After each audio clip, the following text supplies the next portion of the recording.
है मसीह का प्यारा वचन, ये है वचन प्यारा।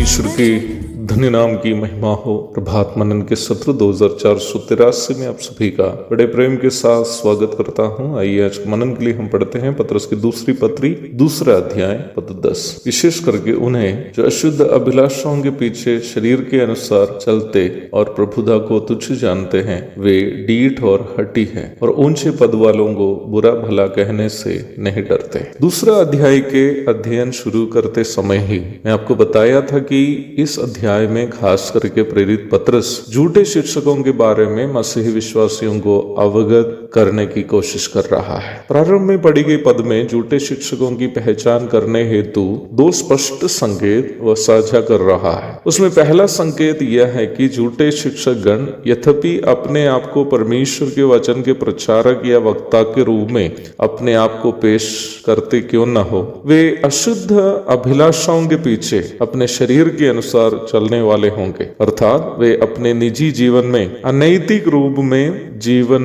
यापन करने वाले होंगे। प्रेरित पौलुस झूठे शिक्षकों के इस अनैतिक जीवन के बारे में तीमुथियुस को भेजी गई दूसरी पत्री के तीसरा अध्याय की 6 और 7 पदों में इस प्रकार समझाया है। इन्हीं में से वे लोग हैं जो घरों में दबे पाव घुस आते हैं और उन दुर्बल स्त्रियों को वश में कर लेते हैं जो पापों से दबी और हर प्रकार की अभिलाषाओं के वश में हैं और सदा सीखती तो रहती हैं पर सत्य की पहचान तक कभी नहीं पहुंचती। सरल शब्दों में कहूं तो सुसमाचार प्रचारक या पास्टर होने का स्वतंत्रता का गलत उपयोग करते हुए मसीही घरों में प्रवेश करके विश्वास में दुर्बल महिलाओं के भावुकता को शोषण करना और उनके साथ अनैतिक संबंध बनाना झूठे शिक्षकों का एक स्वभाव है। झूठे शिक्षकों के दूसरा एक स्वभाव के बारे में पतरस आगे इस प्रकार कहता है, वे डीठ और हठी है और ऊंचे पद वालों को बुरा भला कहने से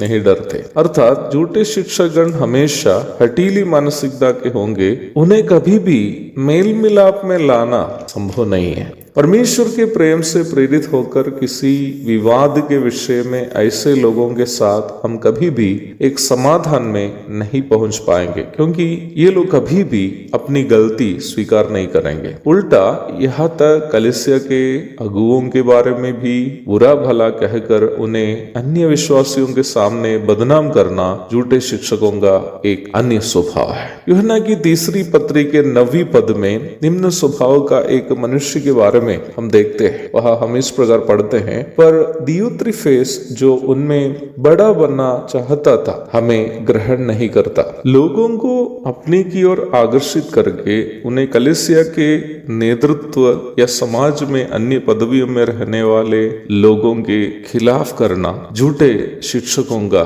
दूसरा एक बुरा स्वभाव है। परमेश्वर का वचन हमें मसीह के भय में एक दूसरे के अधीन रहने के लिए सिखाता है। इफिसी 5:21। हमें अन्य विश्वासियों या प्रचारकों के साथ मतभेद हो सकता है। अपनी आत्मिक उन्नति के लिए व्यक्तिगत रूप में एक कलीसिया से दूसरी कलीसिया में जाने का भी स्वतंत्रता हर विश्वासी को है, परंतु कलीसिया में हो या बाहर अनुशासन का उल्लंघन करने और कलीसिया तोड़ने आदि के लिए विश्वासियों को प्रेरित करना झूठे शिक्षकों का स्वभाव है। ऐसे लोगों से विश्वासियों को बचे रहना अनिवार्य है, क्योंकि वचन हमें चेताता है कि बुराई करने वालों को दंड मिलने तक रखना परमेश्वर जानता है।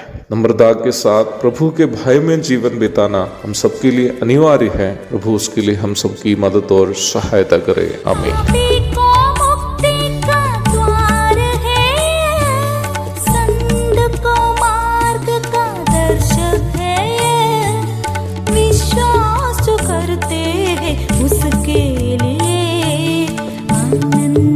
जीवन का साधन है ये है वचन प्यारा वचन, यीशु मसीह का प्यारा वचन, ये है वचन प्यारा वचन, यीशु